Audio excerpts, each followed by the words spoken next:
Lucas capítulo 10. Nós vamos ler a partir do verso 1 até o verso de número 24.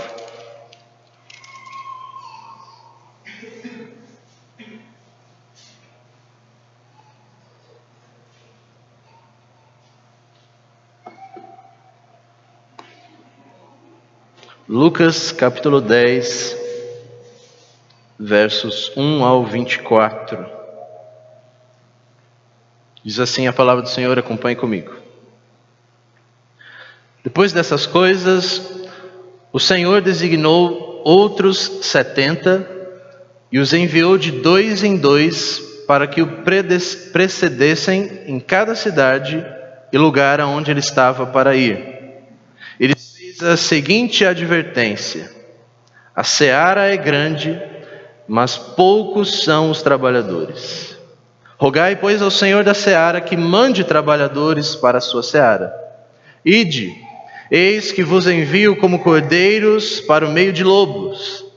Não leveis bolsa, nem alforje, nem sandálias, e a ninguém vocês devem saudar pelo caminho. Quando entrarem em uma casa, dizei antes de tudo: paz seja nesta casa. Se houver ali um filho da paz, repousará sobre ele a vossa paz. Se não houver, ela voltará sobre vós. Permanecei na mesma casa, comendo e bebendo do que eles tiverem, porque digno é o trabalhador de seu salário. Não andeis a mudar de casa em casa. Quando entrares numa cidade, ali vos receberem, comei de tudo que vos for oferecido.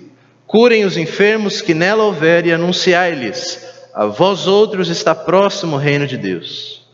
Quando, porém, vocês entrarem numa cidade e lá não vos receberem, saiam pelas ruas clamando: até o pó da vossa cidade que se pegou aos nossos pés, sacudimos contra vós.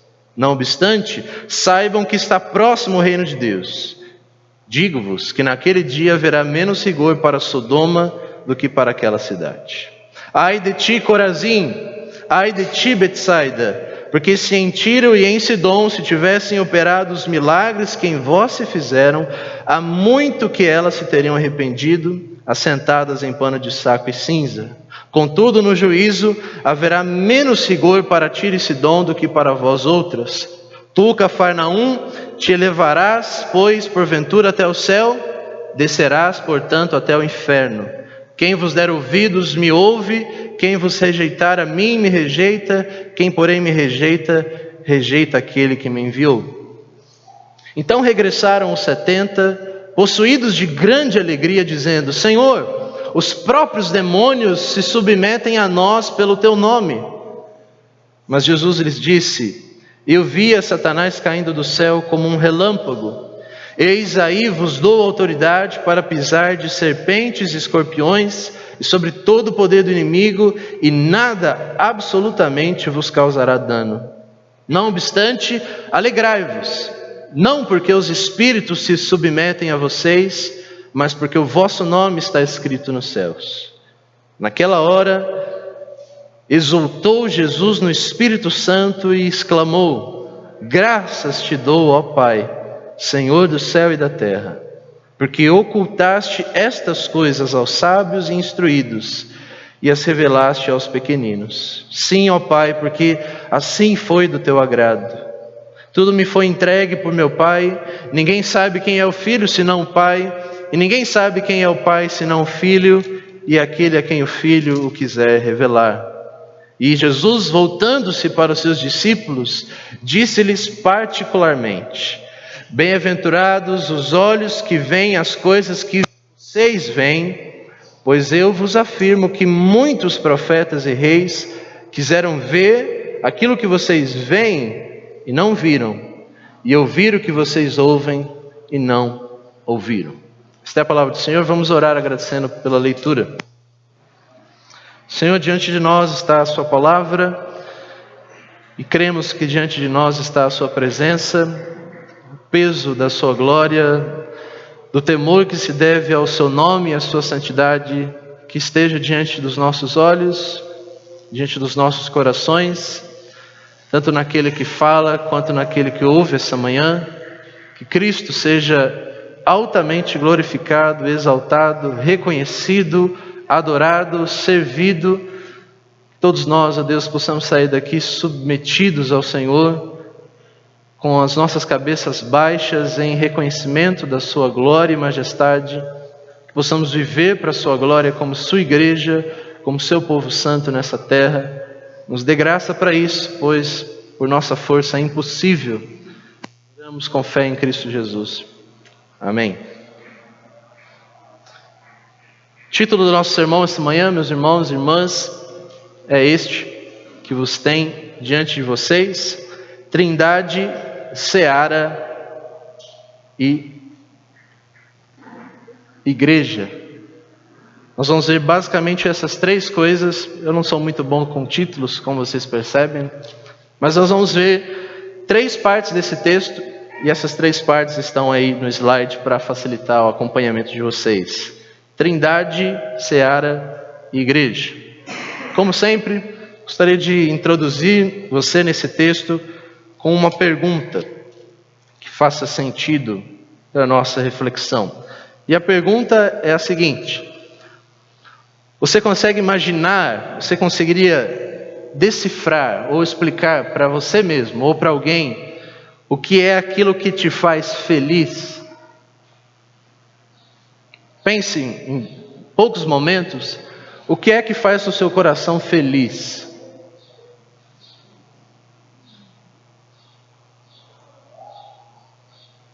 O que vem à sua mente quando você pensa em felicidade? Quando você pensa em você se sentir bem, se sentir feliz? Talvez muitas coisas, né? Algumas coisas que para uns nem tanto, mas para você sim. Nós podemos pensar em felicidade de diversas formas. Mas a segunda pergunta que eu gostaria de fazer é: a felicidade que eu me refiro não é qualquer tipo de felicidade. Você sabe bem aquela felicidade que faz com que o seu estômago gele? Imagino que todos nós aqui já sentimos isso. É uma felicidade que não é apenas você tem um sorriso no seu rosto. É uma felicidade que faz o seu coração suspirar, que tira o seu fôlego. Eu me lembro bem de quando é que eu senti essa felicidade. Para ser sincero, eu senti apenas 2 vezes na minha vida. Particularmente quando eu dei o primeiro beijo na Sabrina, essa foi a felicidade que me veio, me fez suspirar. A segunda felicidade foi o nascimento da Catarina. Hoje a Catarina completa 1 ano de idade, exatamente no dia de hoje. E eu me pego pensando, o que é que me faz feliz? O que é que me faz suspirar? Que tira os nossos pezinhos e nos leva para as nuvens, que nos faz assim esquecer do mundo, dos problemas, que isso nos cativa. É aquela coisa que quando você pensa nela, você pode estar vivendo a tempestade que for, que ela parece uma brisa leve. Você se esquece dos problemas quando você pensa nessa felicidade. Quando você pensa nisso. Quando eu penso na Sabrina e na Catarina, o mundo some, as dificuldades desaparecem. O que é que faz você feliz? A segunda e terceira pergunta dentro dessa é: o que faz a nossa igreja feliz? Nós não somos indivíduos soltos, nós não somos cristãos sozinhos, nós sozinhos não somos a igreja. Então, portanto, o que faz a nossa igreja, nós, a nossa comunidade, a nossa membresia feliz? O que é capaz de fazer com que todos nós que temos filhos e não temos filhos, somos casados, não somos casados, crescemos em culturas diferentes, com situações financeiras diferentes, cor da pele diferente, pecados diferentes, o que é capaz de fazer com que todos nós ao mesmo tempo nos alegremos em uma só coisa? O que é que te faz feliz? Eu gostaria de te mostrar nesse texto o que é que faz Deus feliz. E eu gostaria que você, aberto em Lucas capítulo 10, olhasse comigo o primeiro ponto do nosso sermão essa manhã, que é a Trindade. Verso 21 até o verso 22. Veja comigo. Naquela hora, exultou Jesus no Espírito Santo e exclamou: graças te dou, ó Pai, Senhor do céu e da terra, porque ocultaste essas coisas aos sábios e instruídos e as revelaste aos pequeninos. Sim, ó Pai, porque assim foi do teu agrado. Tudo me foi entregue por meu Pai. Ninguém sabe quem é o Filho senão o Pai. Também ninguém sabe quem é o Pai senão o Filho e aquele a quem o Filho quiser revelar. Esse texto, irmãos, especificamente os versos 21 e 22, nos mostram o que é que faz Deus feliz. O que é que faz Deus suspirar. Se você notou bem o que o texto diz, o verso 21 começa dizendo: naquela hora exultou Jesus no Espírito Santo. Essa não é uma palavra comum para alegria. Você vai notar em outras expressões do Novo Testamento textos que falam sobre alegria, onde os apóstolos se alegram, onde Paulo se alegra, onde as mulheres que seguem Jesus estão felizes. No Antigo Testamento o povo festejava, comia e bebia, estavam felizes, mas essa expressão não é comum. Essa expressãozinha que na minha tradução aqui é exultou. Não é uma simples alegria. O texto não está dizendo naquela hora Jesus se alegrou no Espírito e exclamou: graças te dou, ó Pai. O texto diz que nessa hora, nesse momento, Jesus exultou. E a palavra é esse suspirar que a gente estava tentando buscar para nós. O que é que faz com que Deus encarnado suspire? Com que tire o fôlego de Deus na terra e move o Filho de Deus em oração ao Pai. O texto diz que Jesus exultou e exclamou. Não foi apenas uma oração silenciosa. Não foi uma oração que ele ora calmamente. É uma oração que ele brada, ele exclama, ele grita, ele coloca para fora: graças te dou, ó Pai, Senhor do céu e da terra, porque ocultaste essas coisas aos sábios e instruídos e as revelaste aos pequeninos. Sim, ó Pai, porque assim foi do teu agrado. É assim que nós temos que ler esse texto. Nós não podemos ler o texto da seguinte forma: graças te dou, ó Pai, Senhor do céu e da terra, porque ocultaste essas coisas aos sábios. Não, irmãos. Cristo está exultando, exclamando, Ele está feliz. É isso que move o coração do Filho de Deus. A única outra coisa que moveu o coração de Cristo a esse ponto, mas do lado oposto, foi a morte de Lázaro. A morte de Lázaro fez com que o nosso Senhor Jesus Cristo chorasse, o coração desse ficasse pesado. Mas aqui nós temos o exato oposto. O coração de Cristo, que é como o nosso coração, como um homem, exulta em Deus. Ele suspira de alegria e ele exclama a Deus. Mas não é apenas o Filho de Deus que está feliz aqui. Se você notar comigo, o verso 21 diz que exultou Jesus no Espírito Santo. É como se o Espírito Santo naquele momento enchesse o coração de Cristo, dando-lhe alegria, prazer, contentamento, glória, e movesse ele a clamar: Abba, Pai, e levasse o Filho de Deus a orar, assim como ele faz conosco. Você já se viu em alguns momentos quando você ora, mas não é aquela oração comum que nós fazemos, diária. É uma oração que você dá graças a Deus. Foi a oração que eu fiz quando eu vi a Catarina por aquele vitrô lá no hospital. Ela ainda mal suspirando, teve que colocar oxigênio no seu nariz, na sua boca. Mas eu exultei em Deus naquele momento. Pude não me conter dentro daquele hospital. A Sabrina lá cheia de pontos e tudo mais. Minha família longe, eu sozinho, mas a Trindade estava comigo ali. E eu pude exultar em Deus. Mas não é apenas o Filho de Deus que exulta, não é apenas o Espírito que está feliz aqui, mas o Pai. Olha o que diz o verso 21 no seu final: sim, ó Pai, porque assim foi do teu agrado, assim fez com que o Senhor tivesse prazer, assim foi do teu agrado, assim é a sua vontade, é o que te faz feliz, Deus Pai, assim foi do teu inteiro agrado. E a pergunta é: o que é que faz Deus, Pai, Filho, Espírito, se alegrar ao mesmo tempo dessa forma esplêndida? O verso 22 responde para nós: tudo me foi entregue por meu Pai, ninguém sabe quem é o Filho senão o Pai, E também ninguém sabe quem é o Pai, senão o Filho, e aquele a quem o Filho o quiser revelar. Sabe o que é que faz com que o Deus Trino exulte de alegria? É a comunhão perfeita entre Deus Pai, Filho e Espírito, o plano da salvação em prol de tornar Cristo conhecido para o seu povo.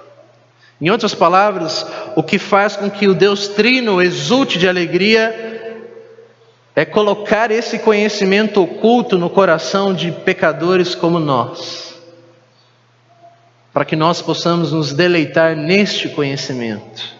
Isso faz com que Deus se alegre. Gostaria que você abrisse um outro texto ainda em Lucas, no capítulo 3. Você vai ver exatamente isto. Um outro momento em Lucas capítulo 3, onde Pai, Filho e Espírito estão presentes, juntos em uma só sintonia, que na teologia, irmãos, nós chamamos isso de pericorese, essa dança perfeita, essa comunhão entre o Pai, Filho e Espírito agindo juntos com o propósito de salvar um povo eleito específico. Capítulo 3, verso 21 e 22, o batismo do nosso Senhor Jesus Cristo. O texto diz o seguinte: e aconteceu que ao ser todo o povo batizado, também o foi Jesus. E estando Jesus a orar, o céu se abriu, e o Espírito desceu sobre ele em forma corpórea como pomba, e do céu ouviu-se uma voz dizendo: este é o meu Filho amado, nele está todo o meu prazer.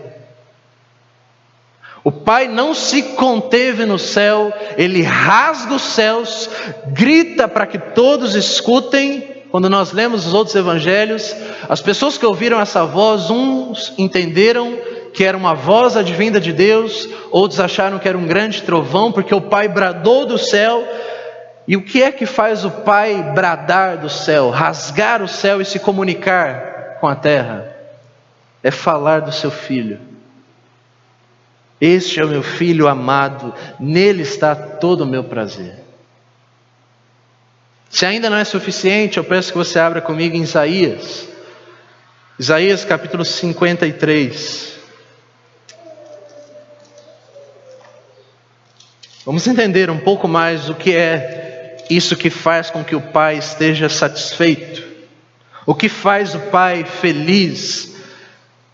O que faz com que um pai brade de alegria. Isaías capítulo 53, verso de número 10.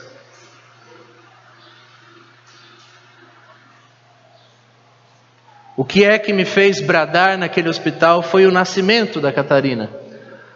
O que é que faz o nosso Deus Pai bradar de alegria? O verso 10 responde para nós: todavia ao Senhor agradou esmagá-lo, fazendo-o enfermar. Quando ele der a sua alma como oferta pelo pecado, verá a sua posteridade, prolongará os seus dias, e a vontade do Senhor prosperará nas suas mãos. Se o texto não ficou escandaloso para você, deveria ficar agora. O que faz com que o Deus Pai brade de alegria é esmagar o seu próprio Filho, matar o seu próprio Filho, moer o seu próprio Filho, fazendo-o enfermar, destruindo a carne do seu Filho. Onde está o inteiro prazer de Deus? Está na cruz. O Pai se alegra na cruz, matando o seu Filho, porque o fruto deste trabalho está na salvação das almas dos eleitos de Deus.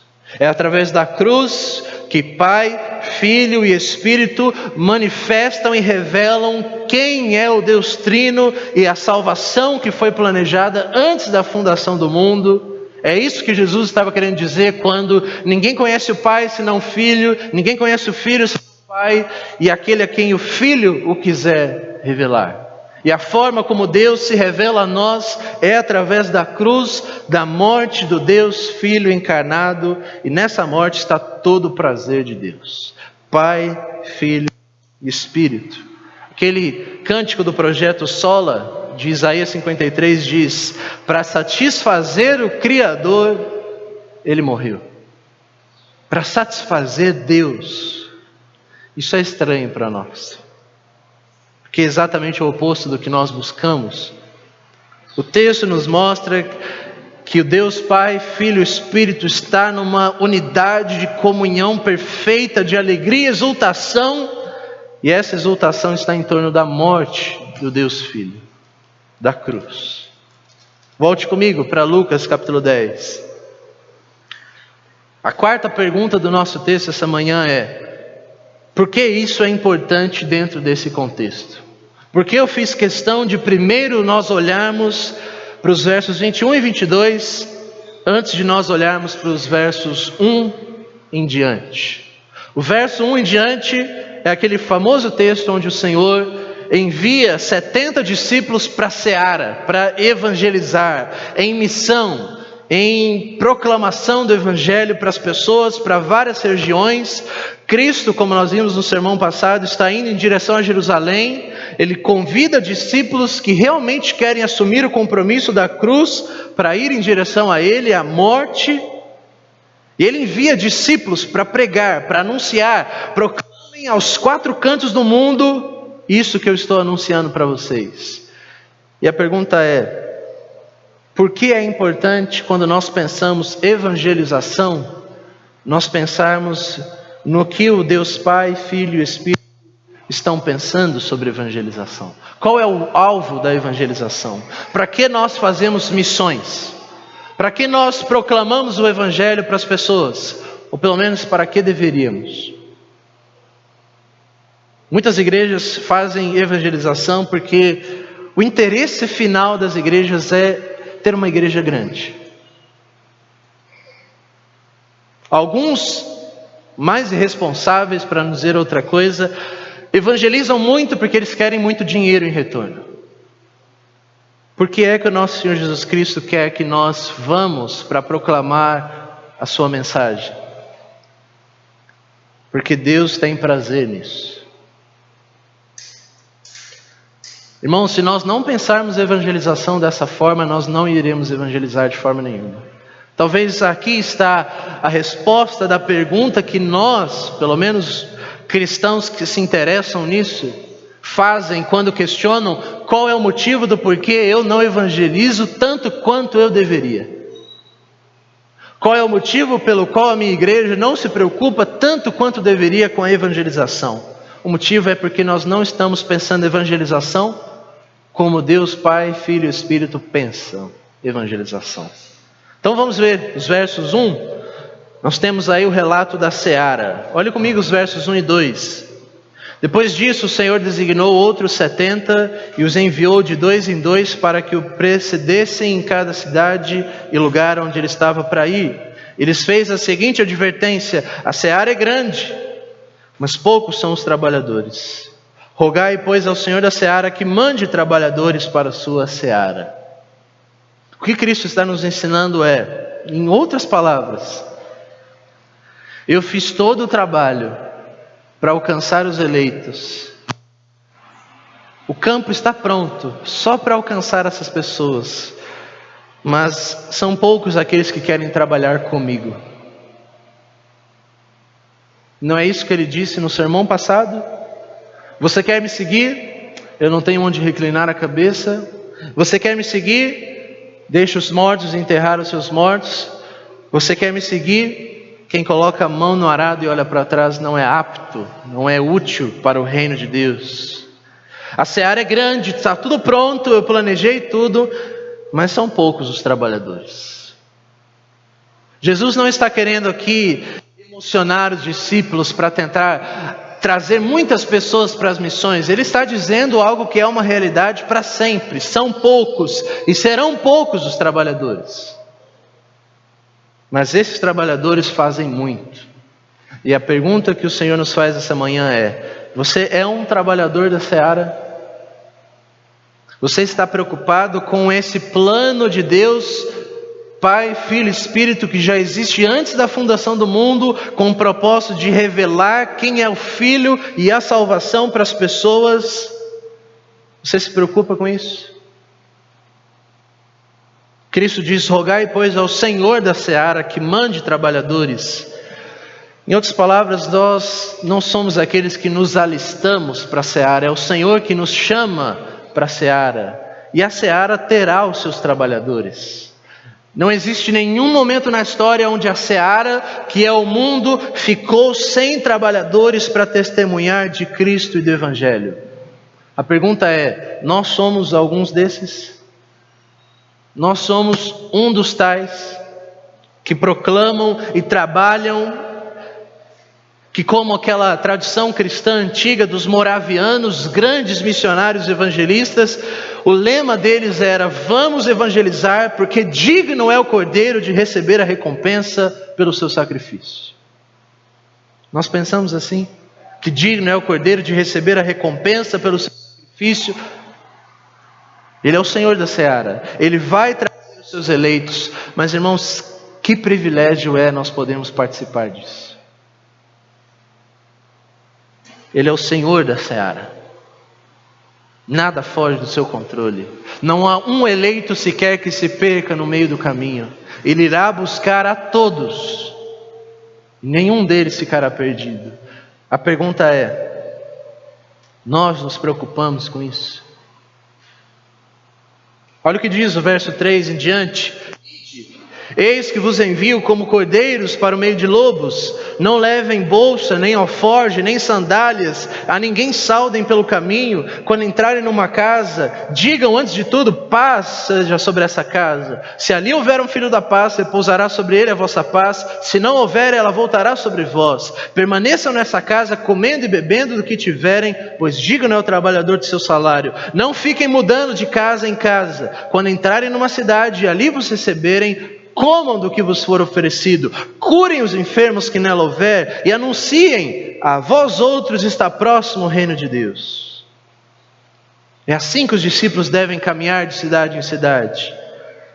Meus irmãos, sabe quando foi a última vez que judeus, como esses discípulos, caminharam uma longa distância, como cordeiros no meio de lobos, sem levar bolsa, nem alforje, nem sandália, nem tendo tempo de parar e saudar as pessoas no caminho? No exílio.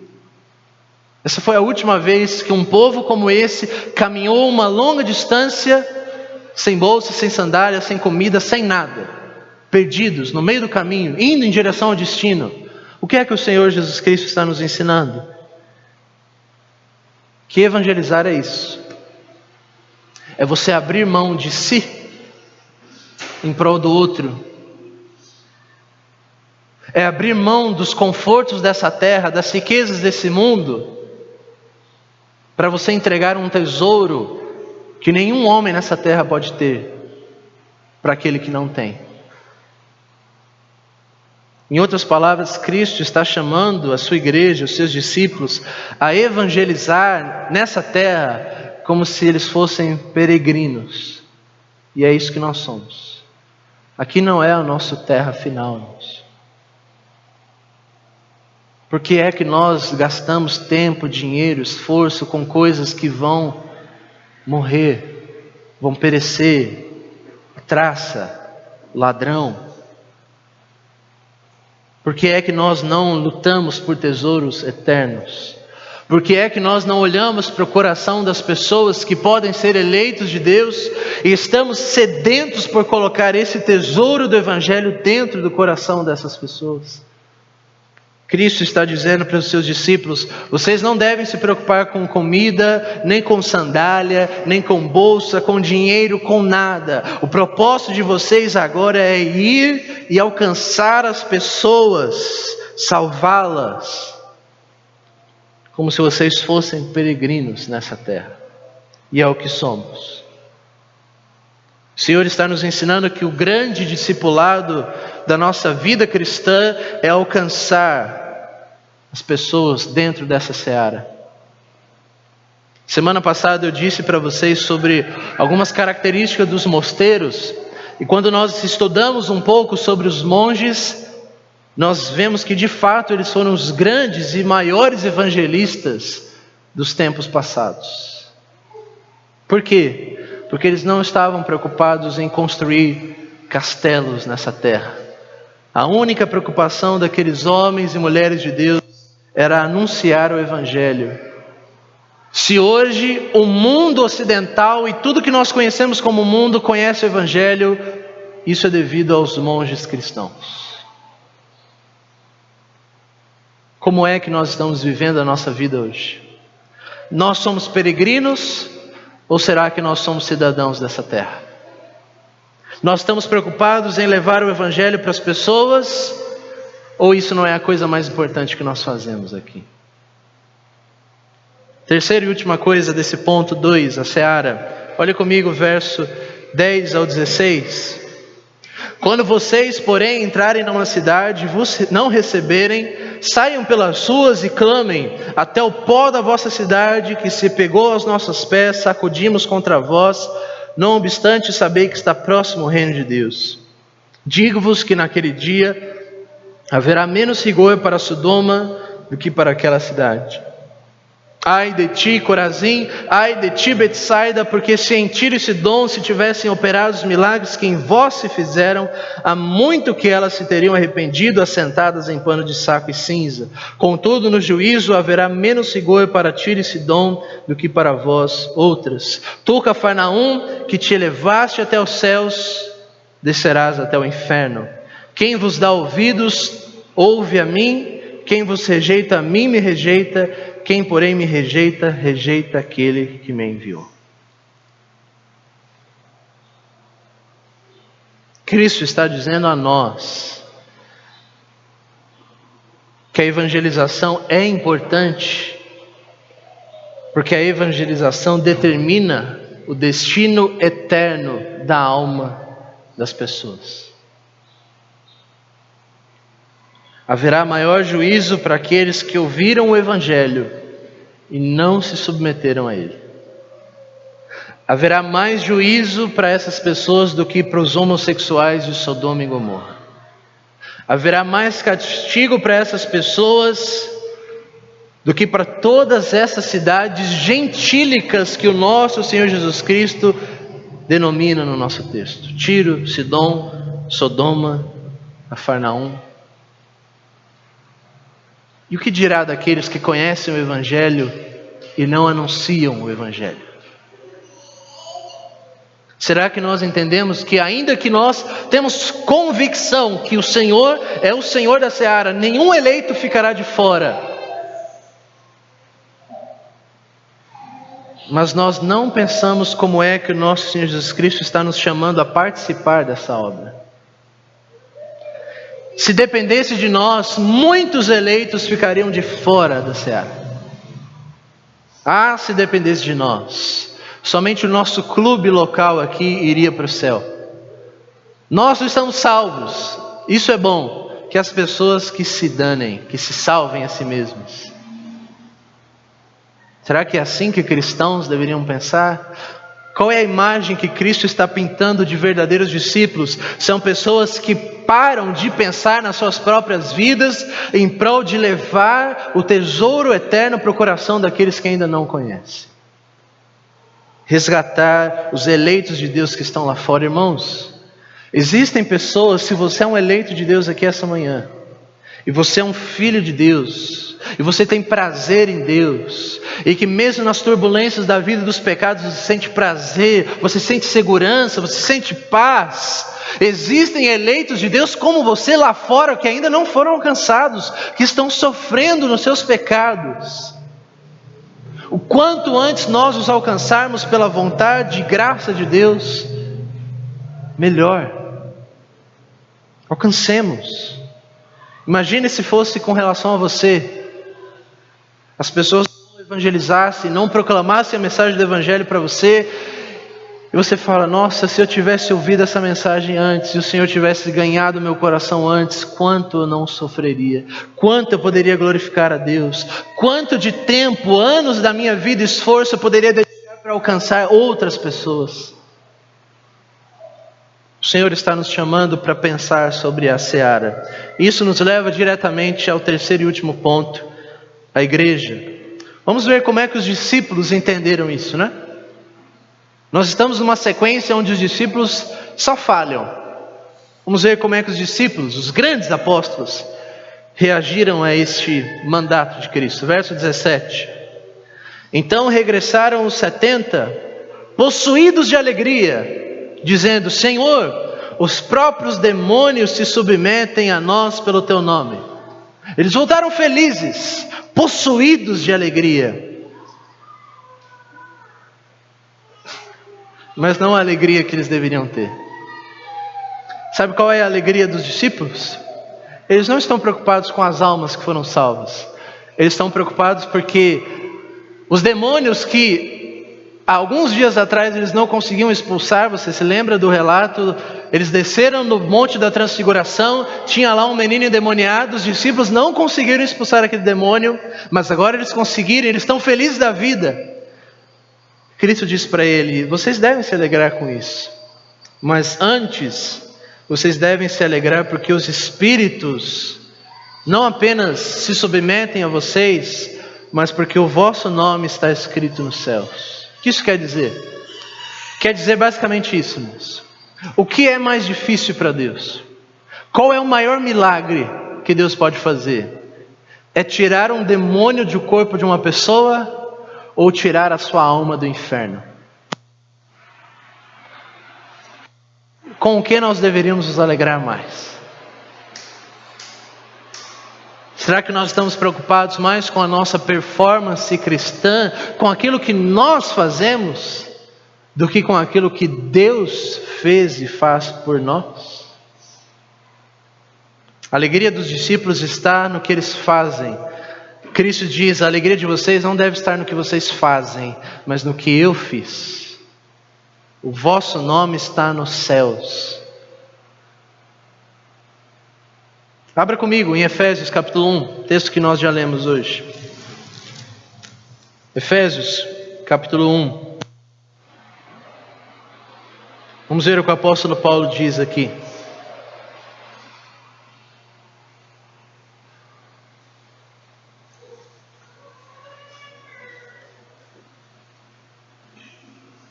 Efésios capítulo 1, verso 3, o apóstolo Paulo diz o seguinte.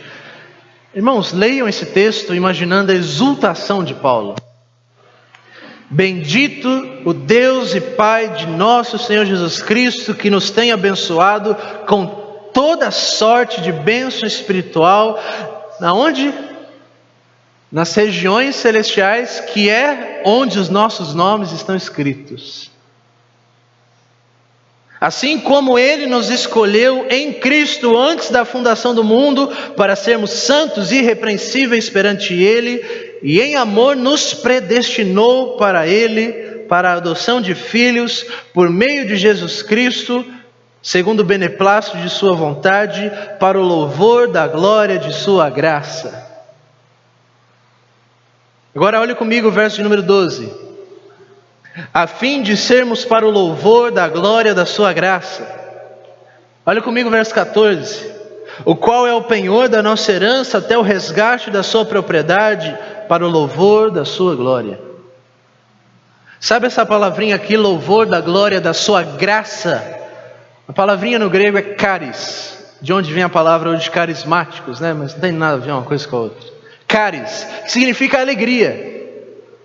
Graça, alegria, é a mesma palavrinha que Cristo utiliza lá em Lucas 10.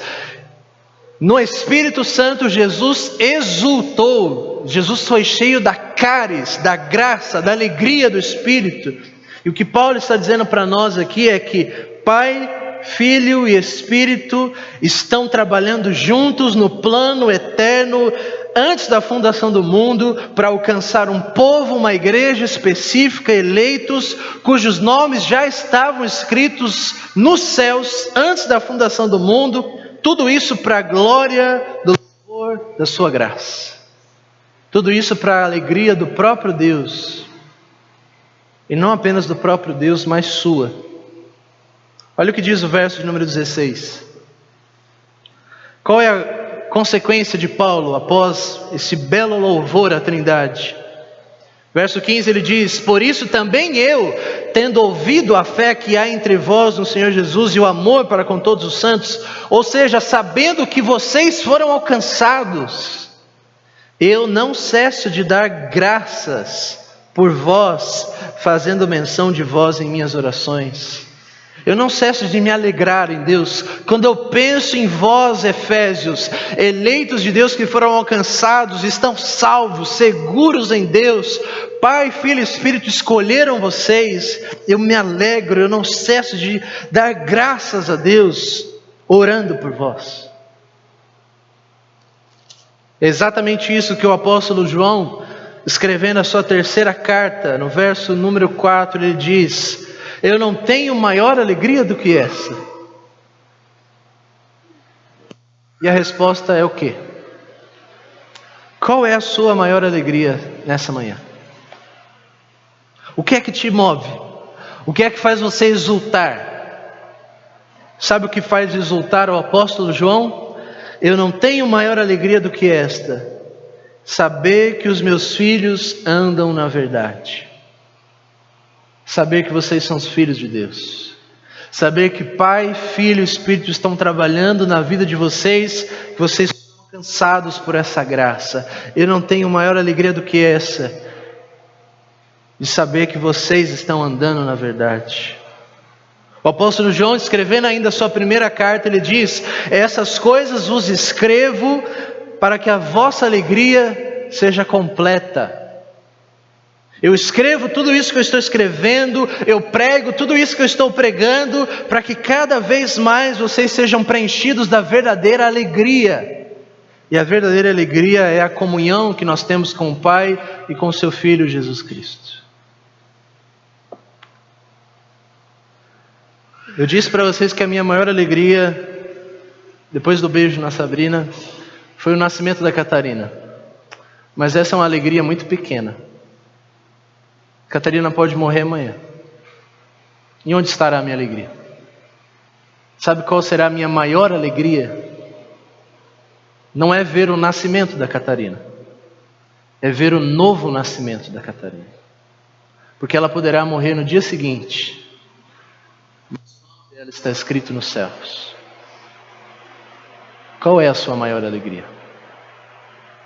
Qual é a única coisa que faz com que a gente não tenha alegria apenas nessa terra, mas é alegria eterna? É uma alegria que não acaba. É aquilo que o próprio Deus faz por nós. Por fim, essa é a pergunta que você deve levar para sua casa essa manhã. Não apenas o que te faz feliz, mas o que faz a nossa igreja feliz. E eu tenho 3 aplicações bem práticas para encerrarmos o sermão. A primeira é: se alegre. Mas se alegre na coisa que realmente vale a pena. Se alegre, exulte na glória da salvação que a Trindade traz para nós. É isso que Paulo diz em Romanos capítulo 5. Tendo sido, pois, justificados por Deus, temos paz com Ele, por nosso Senhor Jesus Cristo. E nele nos alegramos, nos gloriamos, estamos firmes nessa graça, porque essa graça nos faz ter a esperança da glória de Deus, que ninguém pode tomar de nós. Nem mesmo as tribulações, as provações, tudo que Deus traz para nós de experiência, vem para trazer uma esperança ainda mais forte em nossos corações. Essa esperança não confunde, porque o Espírito de Deus derrama o amor de Deus em nossos corações. Esse Espírito foi dado para nós. Deus está provando para nós quão grande foi o amor dele quando ele enviou o seu Filho para morrer na cruz. É isso que Paulo diz em Romanos capítulo 8, verso 28, porque todas as coisas cooperam para o bem daqueles que amam a Deus, daqueles que foram predestinados segundo o seu propósito eterno, e este bem eterno é que eles sejam conformes à imagem de Cristo. Portanto, quem poderá trazer acusação contra os eleitos de Deus, se é Deus quem os justifica?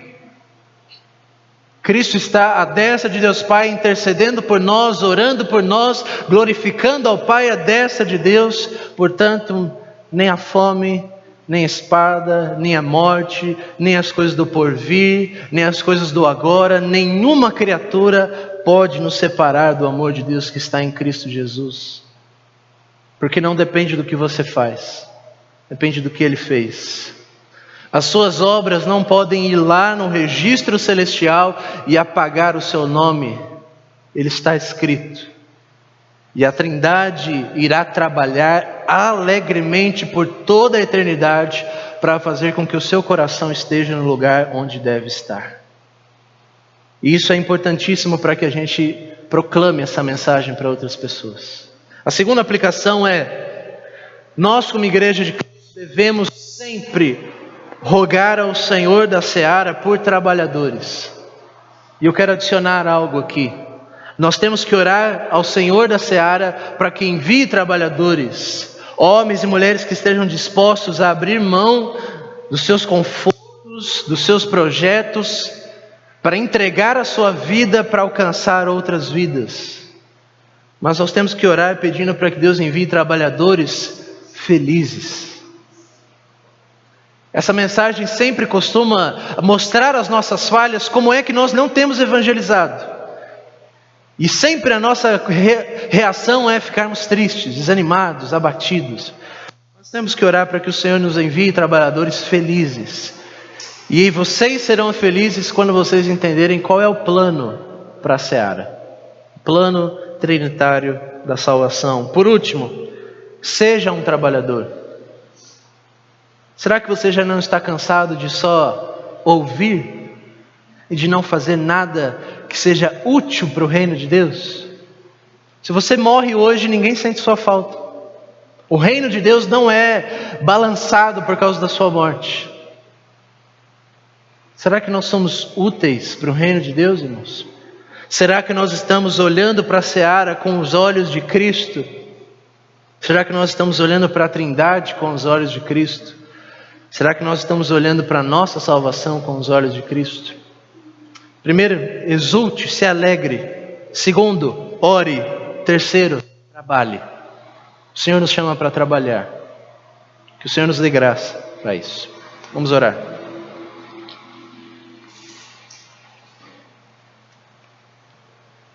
Pai de toda glória, Deus de toda consolação, nós te bendizemos e te louvamos.